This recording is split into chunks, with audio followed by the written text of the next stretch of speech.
ಪ್ರದೇಶದಲ್ಲಿ ವ್ಯಾಪಕ ಮಳೆಯಾಗುತ್ತಿದ್ದು ಆಲಮಟ್ಟಿ ಜಲಾಶಯಕ್ಕೆ ಒಳ ಹರಿವಿನ ಪ್ರಮಾಣ ದಿನದಿಂದ ದಿನಕ್ಕೆ ಹೆಚ್ಚಾಗುತ್ತಿದೆ. ಒಳ ಹರಿವಿಗೆ ಅನುಗುಣವಾಗಿ ಜಲಾಶಯದಿಂದ ನದಿ ಪಾತ್ರಕ್ಕೆ ನೀರನ್ನ ಹರಿಬಿಡಲಾಗುತ್ತಿದೆ.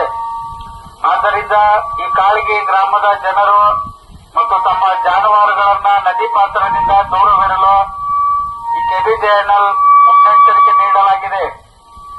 ಆದ್ದರಿಂದ ಸಾರ್ವಜನಿಕರು ಸಹಕರಿಸಬೇಕು, ಈ ಮೂಲಕ ವಿನಂತಿಸಲಾಗಿದೆ.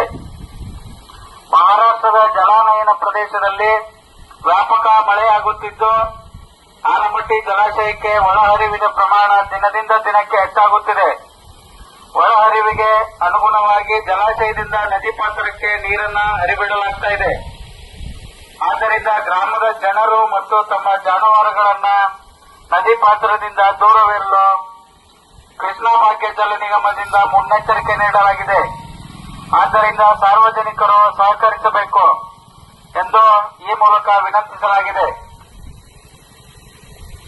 ಆಲಮಟ್ಟಿ ಜಲಾಶಯಕ್ಕೆ ಒಳಹರಿವಿನ ಪ್ರಮಾಣ ದಿನದಿಂದ ದಿನಕ್ಕೆ ಹೆಚ್ಚಾಗುತ್ತಿದೆ.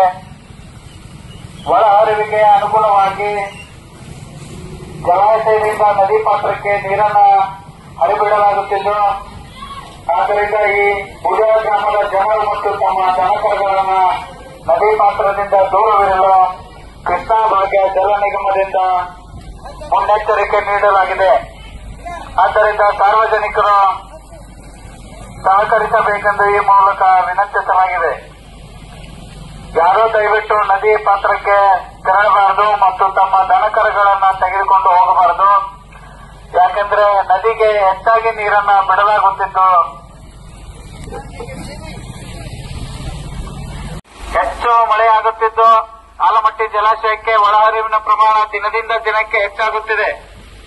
ಒಳಹರಿವಿಗೆ ಅನುಗುಣವಾಗಿ ಜಲಾಶಯದಿಂದ ನದಿ ಪಾತ್ರಕ್ಕೆ ನೀರನ್ನು ಹೆಚ್ಚಾಗಿ ಬಿಡಲಾಗುತ್ತಿದ್ದು ಈ ಮಸೂತಿ ಗ್ರಾಮದ ಜನರು ಮತ್ತು ತಮ್ಮ ಜಾನುವಾರುಗಳನ್ನು ನದಿ ಪಾತ್ರಕ್ಕೆ ತೆಗೆದುಕೊಂಡು ಹೋಗಬಾರದು. ಈ ನದಿ ಪಾತ್ರದಿಂದ ದೂರವಿರಲು ಕೃಷ್ಣಾ ಭಾಗ್ಯ ಜಲ ನಿಗಮದಿಂದ ಮುನ್ನೆಚ್ಚರಿಕೆ ನೀಡಲಾಗಿದೆ. ಆದ್ದರಿಂದ ಸಾರ್ವಜನಿಕರು ಸಹಕರಿಸಬೇಕೆಂದು ಈ ಮೂಲಕ ವಿನಂತಿಸಲಾಗಿದೆ.